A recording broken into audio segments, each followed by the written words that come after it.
in one form or another. But the importance, and I did a live Zoom call about 2 weeks ago on pricing, and I was trying to help hosts understand the importance of pricing. And then 2 weeks, you fast forward 2 weeks later, and we have COVID-19.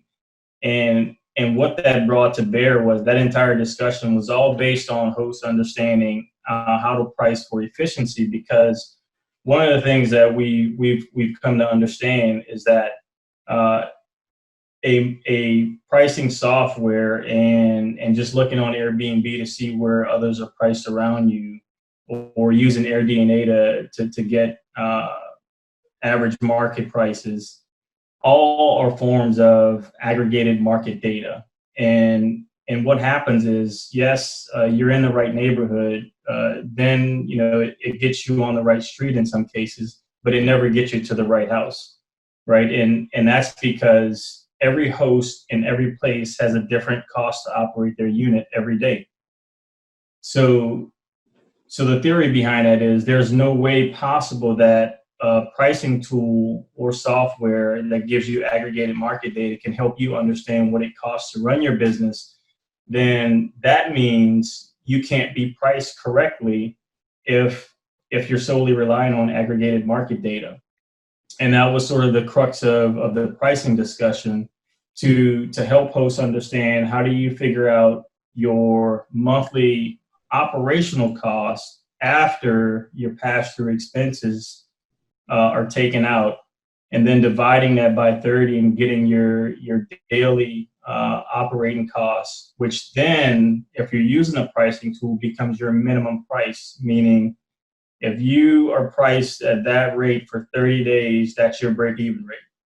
That's your no crap minimum rate. Mm-hmm. And then you figure out your base rate. That becomes a business discussion, right? Because now you've got to have the conversation and say, hey, what's our targeted profit margins here? Is it 30%, 40%? And what's our target occupancy rate? And then once the math is done on that, that becomes your base rate. And then between those two numbers, now you can compare that to what the pricing software and AirDNA and Airbnb and everybody else around you, where they're priced at.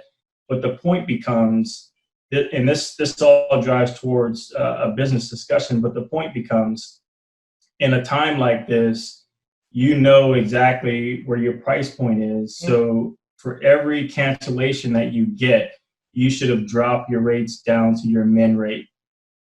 And depending upon when those cancellations were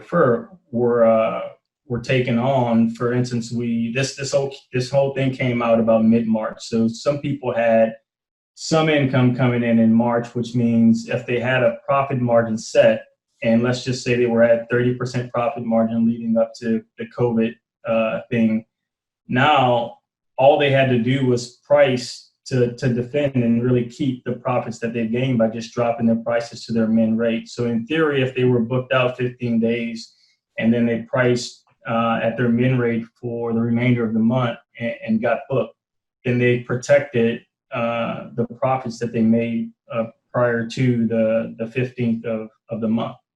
But that's why that becomes such an important part of what we do, and understanding pricing, but not only because you should understand your numbers, but from a business standpoint, right? We want to have the discussion with folks to say that if you're priced at $325 on the 4th of July, what does that mean from a profit margin standpoint?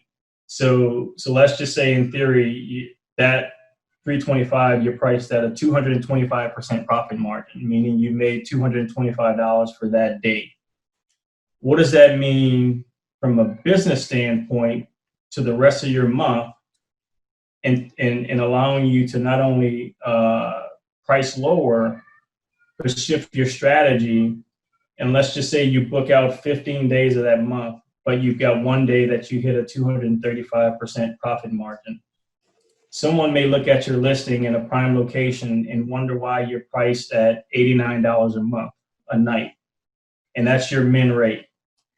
But the reality of it is if you've attained, let's just say, somewhere in the middle of 235, 150 on your profit margins for the first 15 days. Now you play defense, right? You want to protect your profit margins, and then the way you do that is you can price below market value to your min rate, protect your profits, and then you're driving on, right? So this becomes a pricing discussion much more than anything else, and that's why it's so important, for hosts to understand their numbers, so they can play defense and offense, and then the discussion that doesn't become about pricing; it becomes about profit margins, and then that then helps you from a business standpoint look at down the line. If your target profit margins are 40%, then what does that look like from an income standpoint 6 months down the line,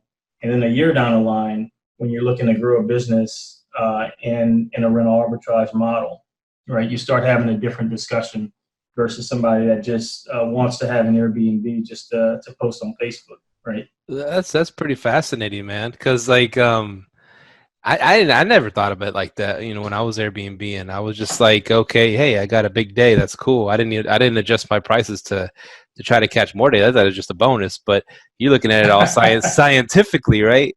And most people, 90% of all hosts out there will probably just put it on Price Labs or put it on Beyond Pricing and set it, forget it, right? That's it. Right. But you're talking about actively, playing offense and defense. Like when a football team goes up by like 30 points, they're going to start putting it into prevent defense a little bit, That's fascinating, man. I love that. Yeah, and that's sort of the catch. And again, I'd come back all day to this COVID-19 thing, and as I told folks on multiple platforms, immediately drop your prices to your min rate, and then some of the responses were, well, what is my min rate, right? Is it what Price Labs gave me or Wheelhouse gave me, or is it what everybody else in Airbnb is pricing at? And that's just not the right answer.